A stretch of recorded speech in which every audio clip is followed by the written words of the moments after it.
going to the gym so I don't get fat. Okay, fat phobia. Fat phobia? I'm just afraid of gaining weight.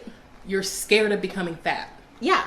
That's literally fat phobic. Fat phobic? I don't mean to be fat phobic. But you are. So let's talk about it. I really feel all of these words are not properly describing what they mean. It's just an incorrect use of the word phobia in general. Oh my God, they actually did it. They finally found a way to call people fat phobic on a technicality. Congratulations. It only took you like 10 years, but you did it. Of course, the technicality isn't scientifically accurate because all you have to do is Google the DSM-5 to realize that going to the gym because you have a preference for being thin does not qualify as a phobia. No. But all right, let's talk about it. The fitness industry in the US alone is worth $30 billion, and annually over $600 million is spent on advertising the ideal body, which is always thin. Yeah, and do you know why it's... Ew, his nails. Okay, so $30 billion on the fitness industry. I just want to take a second to see how much the medical industry makes, because if anyone's making, like, as far as who's making the most money off of Americans being extremely obese and on a lot of weight loss drugs and everything, that would be the medical industry. So we're going to be comparing 30 billion to what? Let's see. Holy shit. Holy guacamole. Okay, so market size in 2025, we're looking at almost $5 trillion. Estimated for 2026, this year, over 5 trillion. And it makes up over 5% of all of the US economy. That's how much that fucking US healthcare makes. And then by 2034, we're going to be looking at 8 trillion. Okay. But no, it's the fitness industry advertising ideal body standards. Yes, that's our number one problem. Totally. It's the ideal body shape. It's because it actually takes a lot of work to achieve a thin, fit, and attractive body, especially if you're trying to gain muscle. Nothing in this world that's worth having comes easy.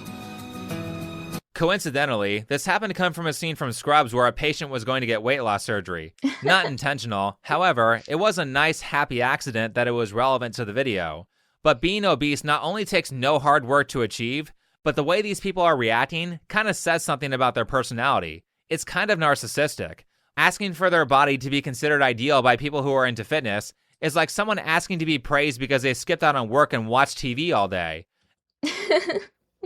Yeah, that or I'd say what would be most similar would be asking to be praised for how good your grooming is and how nice you smell and how clean you are when you live like Asmund.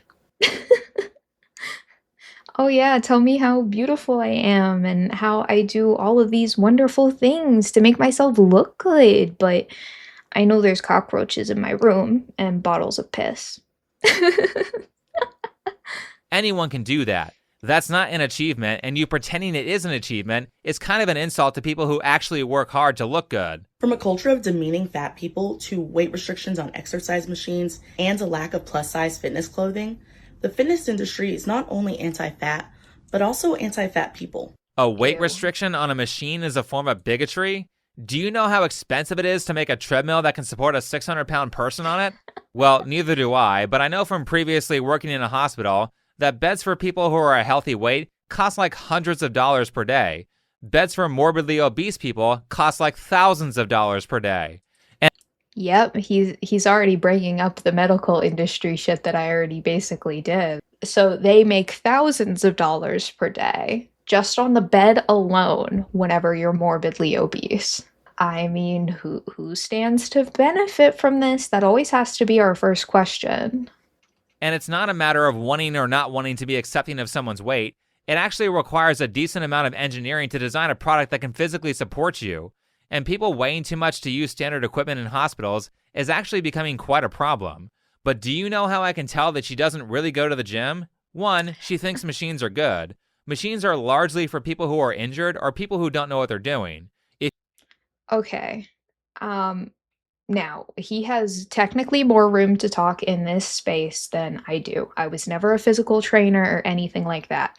However, what I do know, having a mom that got her doctorate in nursing, is that if your options are either that you're going to go to the gym and you're going to be on the treadmill or use the Stairmaster or use the elliptical for 30 minutes to an hour, if you are either going to do that or nothing, something is always better than nothing. And I don't think it's good to just demonize all machines or anything like that, because it's all about accessibility for working out and finding out what's gonna be right for you. And if going and doing your workout on a machine is all that you can do, that's what you should do. You have to do what you can. I'm sure with a background as a physical trainer, he doesn't want to put it that way. Also, his audience is mostly male, but I just wanted to put my 2 cents out there about that because I just really think that getting the exercise is important. How you do it is up to you. If you want good results and you want athletic ability, you should be using free weights. 2, if you've been to like any gym in the past 10 years, then you'd know that they could not possibly cater more to people who are obese. Inside these places, you'll see messaging all over the place that says things like, no judgments, or people of all shapes and sizes are welcome. What's funny is that she suggests that there's no athletic clothing for plus-size people, while at the same time she's wearing fitness clothing. While at the same time she's half naked. Oh, I do think it's funny what bitches be wearing to the gym. I could never. I'd be wearing as much clothes as possible. Not fully. I'll wear like bicycle shorts. That's the shortest shorts I'll wear though. And then I always have like a t-shirt on because I don't know how people are comfortable with all their body out and about like this, but that could never be me. Also, not only are there plus-size models everywhere in the women's section of clothes stores, but I have literally seen plus-size mannequins in the clothing section of an athletic store. And of course, at that same store, all the male mannequins were jacked and in shape. Fat phobia, or anti-fatness, is the harmful bias and hate against fat people. This also includes the fear of gaining weight. See? Oh, imagine having so little of a life that this is the type of content that you have to make to put out. Oh, your dogma. We included fear somewhere in the definition, therefore it's a phobia. Except that's not even what a phobia is. Look at the DSM-5. A phobia must include intense fear or avoidance of a thing, and preferably includes a panic disorder. There's one more thing I want to point out here. Let's go over that clip again. Fat phobia, or anti-fatness, is the harmful bias and hate against fat people. This also includes the fear of gaining weight. See how she put another word in there as if they mean the same thing? When she said anti-fat, she did it to expand the word fat phobia. However, being against something doesn't mean you're afraid of it. Conflating those two terms is dishonest. Exactly. It doesn't make any sense. Yeah, you can talk about both those things, but she's trying to act like that definition is included in the other one, that you have to have the two of them together. I don't even feel that fat phobia is a real word. Just like transphobia, to a certain extent homophobia. I really feel all of these words are not properly describing what they mean. It's just an incorrect use of the word phobia in general. People are not afraid of you. Hell, I don't even think they hate you like you falsely accuse them of doing. They just don't agree with your life choices. And personally, since the woke people and the Marxists like to play this game, I have to say that as a person who has actually dealt with a panic disorder, which, by the way, was incredibly unpleasant, I think it's really offensive that they're trying to make light of my situation so they can change a word to justify their lack of dietary discipline. I completely agree. As someone who has had a panic disorder my entire life, I have really bad panic attacks. I believe I had my first true panic attack in 8th grade, and I've had them ever since. I've gone through periods where I had a lot more than others. Lately, I've been doing a lot better with them. Medication has helped for me to manage it, at least. Just avoiding the things that I know can really set me off. And for me, it's accepting sometimes, because it's gonna happen. even whenever you've gotten better about having panic attacks and stuff like that, you're still going to have them. It doesn't totally go away like any problem. If it was really an issue for you, it doesn't just disappear. Side note, if you have a phobia or a panic disorder, outside of getting treatment, the most useful thing I've found is to learn to not think about the thing that's making you panic. It's simple, but it's really effective. Outside of that, this is kind of a late intro, but this fat acceptance material comes from an Instagram video from the account of Blair Imani, who has a lot of material. Okay, before we move on, I did want to add one more thing about the panic attack stuff. His advice of just ignoring whatever is making you panicking really sounds like the type of advice that someone would give you who has only had maybe one or two instances of a panic attack happening in their life. Whenever you have a lot of panic attacks, you can't just ignore it. That's unfortunately not how it works. Now, it's still going to be in your mind. That's something that you have to accept and you have to handle in order to start calming down. So what I like to do is take deep, slow breaths in through your nose, hold it, and out through your mouth. And I do that for a while, nice and slow. Something you can smell, something you can hear, something you can see, and something you can touch. Anything that's going to ground you and bring you back into this moment. There's another tip that I like to use, which is, it's like a little finger. It's almost like a stim for me. I'll add in a little video of what it looks like, but I tap my pinky to my thumb, I tap my ring finger to my thumb, then my middle, then my index, and then I go backwards. So I tap the index again, middle, ring, pinky, and I do both hands at the same time, and I do it very slowly. And this has really helped me a lot. It's been one of the most long-term coping mechanisms I've used for many years now. I also usually count. I go 1, 2, 3, 4, 1, 2, 3, 4, and the counting helps me as well. Also, if you have a pet, petting your pet can help. If you have panic attacks, I'd recommend trying it out. There's all different kinds of things you can do, though. It's not like this is the only one, but definitely consider doing research into ones that might work for you. I didn't read what her bio said. Okay. So we have Black, bisexual, and Muslim. Bisexual and Muslim, those two cannot go together. Also, feminist and Muslim, how do these go together? I don't understand. And to me, all of this just looks like cult indoctrination. That's what this stuff has become, because this information is so obviously factually inaccurate to any normal person that the only people who would listen are people who are very psychologically distressed or people who are already indoctrinated. But don't take my word for it. Take it from an organization that's now woke like TED. Broadly speaking, a cult is a group or movement with a shared commitment to a usually extreme ideology. And most importantly, it uses both formal and informal systems of influence and control to keep members obedient, with little tolerance for internal disagreement or external scrutiny. Yes, isn't that the point of this whole Instagram video? For one, the information is either factually inaccurate or heavily misleading.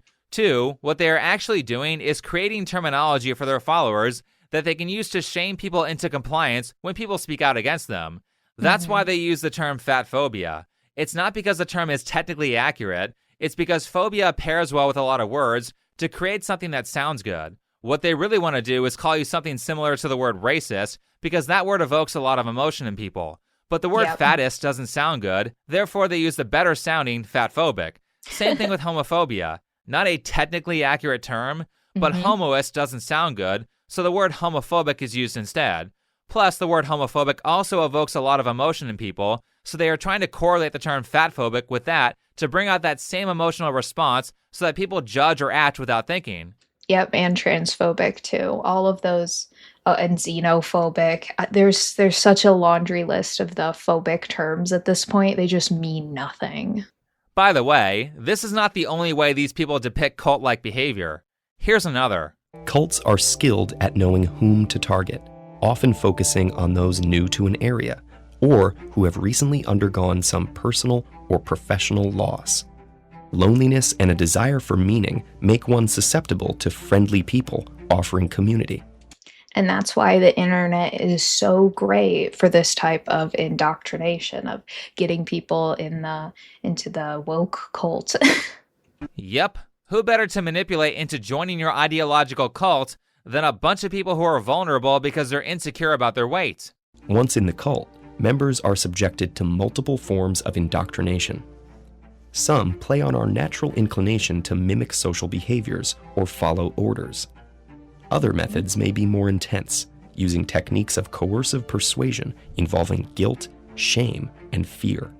Emotional blackmail is a way to control or manipulate someone by using guilt, fear, and obligation against them. Is someone passive-aggressive, overly controlling? Do they use threats like, do this or I'll hurt you, or even, do this or I'll hurt myself?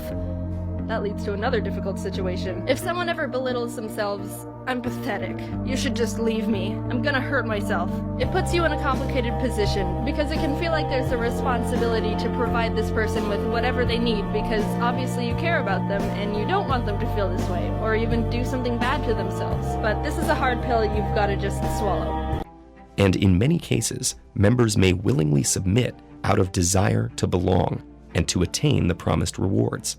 The cult environment discourages critical thinking, making it hard to voice doubts when everyone around you is modeling absolute faith. All of this stuff is right on point. Now tell me, which group of people has insisted on ideological conformity, has institutional power, and has used that power to punish people with censorship, and calls people all sorts of names like ist or phobe, not because those things are true, but simply because they don't agree with them? But when their practices involve harassment, threats, illegal activities, or abuse, the law can intervene. Harassment, threats, and illegal activity? I mean, we certainly haven't seen that from people who promote woke ideology. Oh, no, not at all. They're never saying anything threatening on Twitter, and they haven't executed anyone. No, nothing like that's happened. Who, by the way, are really just Marxists hiding under different names in different movements. Oh wait, actually, they've caused a lot of violence through groups like Antifa and BLM. And historically, Marxists have always been violent. Yep. Also, what about this kind of stuff? Forewarning, this is a long clip, but the payoff is worth it. Another question I have, do you believe that rhetoric targeting officials with violence for carrying out their constitutional duties is a threat to democracy, Mr. Ward? Mr. Siegel? Yes. Yes. Yes. Yes. Yes. All right, thank you very much. Only a few weeks after the attempted attack on a Supreme Court justice on June 25th, one of the witnesses, Alejandra Caraballo, tweeted out the following in response to a decision on abortion overturning Roe v. Wade, and I'll quote directly from the tweet: "The 6 justices who overturned Roe should never know peace again. It is our civic duty to accost them every time they're in public. They are pariahs. Since women don't have their rights, these justices should never have a peaceful moment in public again." So my last question today of Ms. Caraballo, do you stand by these comments, this kind of rhetoric on social media? And do you believe it's a threat to democracy? Thank you, Representative, for the opportunity to clarify and provide context to my tweets. I have a question, is it yes or no? Do you believe your rhetoric is a threat to democracy when you're calling to accost a branch of government, the Supreme Court? She straight up got caught encouraging harassment and violence right after she said that wasn't okay, like a wolf in sheep's clothing. It's strange that the people who say they are against violence and harassment display all sorts of violent behavior. All right, let's hear one more from Ted. Believing in something should not come at the cost of your family and friends. And if someone tells you to sacrifice your relationships or morality for the greater good, they're most likely exploiting you for their own. I agree. Yep, I lost one of my most long-term best friends back in, I want to say, I don't remember the exact year, early 2020s, but it was due to the BLM stuff, and then I had said a few of my opinions on, some of the trans stuff and how I don't have a problem with trans people in general. Like, not really. I don't really care what they do. But whenever people are using something as a shield, then I have a problem with it. And then she said all of this shit to me about how I was like a terrible person and she cannot condone or be friends with me anymore because of my harmful opinions and shit. um, and funniest thing about her was she would, pretend like she cared about minorities and all of this shit, but of course she grew up extremely privileged and all that. It's always those people who feel they really need to be defending the minorities. Agree with all of that. Did BLM not say things like no justice, no peace, and tell people to burn down cities while also telling them to donate to their cause to fight oppression? Meanwhile, the leadership got caught using that money to buy luxury mansions and swimming pools. Yep. I think that fits perfectly. Tell your followers to sacrifice their standard of living so you can live the high life. With that in context, let's get back to the Instagram video. It results in overt discrimination, and it erases humanity's inherent diversity of body shapes, sizes, and abilities. Inherent diversity. Okay. I don't know what he's on about. A lot of the body shapes we have now were not things that existed previously. So, quick thing, I was going to make a different video this week. I was going to make a TLC reaction to Family by the Ton, and I had gotten through making the entire video. I made the thumbnail and everything, and then I went to upload it, and YouTube blocked it in all territories, and it was only going to be visible to me. So, now here I am re-recording, which is fine. It is what it is. I'm somewhat over it now, but I do want to show you the thumbnail of this guy and be like, this guy did not obviously exist back in the day. I know this guy's trying to make a fashion statement with those fingernails, but good God, his fashion sense is terrible. Wrong colors, wrong size clothes, nothing matches or complements other pieces, and the way those clothes fit together is really weird. Anyway, what did that last clip say? I got distracted. It results in overt discrimination, and it erases humanity's inherent diversity of body shapes, sizes, and abilities. No, it doesn't. Most of what you call, air quote, discrimination to plus-size people is just people saying things that are counter to the ridiculous and factually inaccurate stuff that people in the fat acceptance movement say. Like this. So who's considered fat? Well, medically it's determined by one's body mass index score, despite the fact that the BMI is unscientific BS. It's not BS, and that's not how they determine obesity in the doctor's office. Well, okay, so with the BMI thing, what I will say is that it doesn't take a lot of things into account. So it's not a really good way to be checking anything, which he's bringing up now. I just wanted to say that as well. They have you step on a scale, they physically look at your body composition, and they go from there. They might also check for things like labored breathing or cardiovascular issues like high blood pressure or an elevated resting heart rate. And they might check body fat percentage. They don't solely use BMI. That's not what BMI is for. It's for large-scale studies because it's easy to calculate, and for the most part, it's accurate. Who does BMI not work for? People like this person from a Cassie Ho video that I used a while ago. BMI does not factor in muscle, so if someone has a lot of muscle, it doesn't work. When you have a lot of muscle, this doesn't work at all. With physical therapy as my background, we don't use the BMI scale as much anymore. Yes, these days it is typically used in population studies because on a large scale, the vast majority of people don't have tons of muscle because gaining muscle is hard, therefore BMI works. She also sources an article, but doesn't say which article, which is important because the site that she uses actually refers to BMI positively in this article here. But I'm guessing she means this one. It really doesn't say much different from what I said. BMI works for most people, but not the extremes. It's a useful tool when you do large-scale projects where in-depth analysis would be prohibitively expensive. But truly, it's determined by many factors, like accessibility to clothes, seating, and more. It's such a common thing with the woke ideology. You have to adopt the entire rest of the world to fit me. In the case of fat activism, literally, they want everything in the world to change for them. The trans people want the bathrooms, the rules for sports, everything to change for them. Or trans activists, because I know a lot of trans people do not feel the same way about the shit that the left is pushing, just like a lot of fat people don't feel the same way about the stuff that fat activism is pushing for. On my last video about fat activism, a lot of your comments were telling me about how, oh yeah, I am obese myself.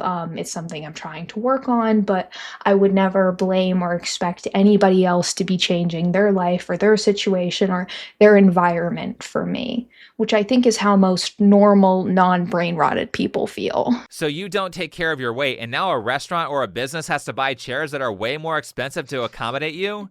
Do you see what I meant when I said these people are narcissists? Instead of being courteous and trying to adapt to other people, they expect everyone else to adapt to them. All right, we have 2 more clips. Let's have yoga teacher Jessamine Stanley break it down for us. Anti-fatness is directly linked to racism, ableism, misogyny, classism, and other forms of oppression. It's why so many people think it's okay to harass fat people and do so under the guise of being concerned. Just misogyny? So fat men don't matter? As I've said time and time again, fat acceptance has very little to do with men, even though men are sometimes, but very rarely, included in these campaigns. Also, what? You have to call concern harassment because nobody actually harasses you for your weight like you accuse them of doing? So if you have a drinking problem and I sit you down as a friend and try to help you, that's considered harassment? I think what Jessamine is actually telling you here is that all of her friends are yes men who just agree with everything she says. Kind of like what would happen in a cult. Oh, you're not a singing group, you're a cult! And look how she uses shaming tactics to shut you up. Actually, if you're concerned about the health of an obese person, not only are you fatphobic, but you're a racist and you hate women. I'm not going to include ableism because I have a friend who has a real disability, and Jessamine suggesting that choosing to not control your diet is a disability is an insult to people who are actually disabled. It is. Now, Jessamine has been around for a while, so I've had plenty of time to research her, and what you'll find in about 5 seconds of Googling is that she is a complete racist. In an article titled, Yoga Teacher Jessamine Stanley Believes White Supremacy Has Polluted Yoga, and It's Time to Talk About It, done by people, she says, Ew. I would venture to say that everything in our collective society is rooted in white supremacy. I don't care if people disagree with me, because I believe that what I said is true. These people just delude themselves into thinking that they live in a different world than we do. And they're building this world, because I remember back around maybe 2016, maybe a little before that, things weren't like this. But after everyone was locked inside for so long and we were all on our phones, somehow people got convinced into this, and this wasn't an issue, but they've decided to make it an issue again. You constantly bringing up this white supremacy, you're the ones who believe in it. Wow, I'm so glad to see that your scientific standard of proof is, I strongly believe something, therefore it's right.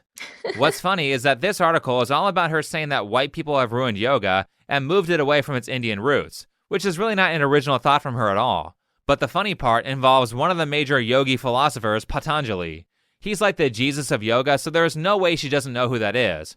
Patanjali has 10 different philosophies to follow called the yamas and niyamas, and she is breaking a lot of them. For one, in yoga, you're supposed to treat your body like a temple, so mainlining Cheetos and chocolate candy bars does not fit the Eastern philosophical narrative of yoga. There are also principles in favor of discipline and against gluttony. Then we have dedication to truth. Telling people that being obese is healthy is not very truthful. Also, considering that racism is one of the leading causes of violence in the world, I would imagine that saying things like, white people are bad because I said so, breaks Patanjali's philosophy against nonviolence, while at the same time not being in line with the principle of truth, because her standard of proof includes zero investigation. So what, that's like 6 of the 10 philosophies from one of the most popular Indian philosophers that she's breaking? She also now has an OnlyFans account where she produces content that is not safe for work. Oh no! Ew. Who's buying that? Oh. Oh wow, she's so brave. She must feel so empowered with her OnlyFans. Woof. Work, which I am sure is not in line with philosophical enlightenment. If you find yourself judging a person or yourself on size, shape, or weight, stop. And reflect on where those beliefs came from. Then challenge yourself to do better. What's all this stuff about non-judgment? You literally just called me a racist for showing concern about people's health. How? And they always love to say, oh no, don't judge people. We don't judge people. You're not supposed to judge people, but we hate white people. How about you do better? Do these people always have to miss the irony of how judgmental they are, while at the same time telling people to be non-judgmental? That's why I call this a cult. It's a complete cult that demands complete conformity. If you disagree on any one point, they will ostracize you. You should be very cautious of people who insist that you and everyone else have the exact same opinion as they do. Yes. They are always the worst kinds of people. It's important to have friends and people around you with differing beliefs because not only will they make your ideas better, but their criticism will save you from making mistakes. It's not a coincidence that people who have friend groups where everyone believes the same things have all kinds of problems. It's by design, and it's because no one is causing them to investigate or self-reflect. The second that any scrutiny hits it, if your arguments all completely crumble into nothing, you didn't really have anything in the first place. And if you can't handle someone questioning you on your beliefs at all, if that just immediately makes you shut down and say that they're the problem and that you need to educate yourself, it's not the move. They obviously just don't have a real understanding of what they're talking about, because all of the best ideas have been held up to that standard. There's a reason that the scientific method exists. Actually, it's really shocking how much hardship you can save yourself from just by listening to and being tolerant of different ideas. Anyway, thanks for watching. Follow me on Twitter, and I'll see you in the next video. Well, I won't be following on Twitter because I don't use Twitter. I think Twitter is a disgusting cesspool and I refuse to touch it. I feel the same way about TikTok. So you will not find me on either of those places. But you can find me on Instagram and Twitch, and I will be starting to stream pretty soon. I've been working on getting everything ready. I'm doing everything myself though, so it's been taking a while. And if you made it to the end of the video, I just want to say thank you so much for watching, and I will see you in the next one.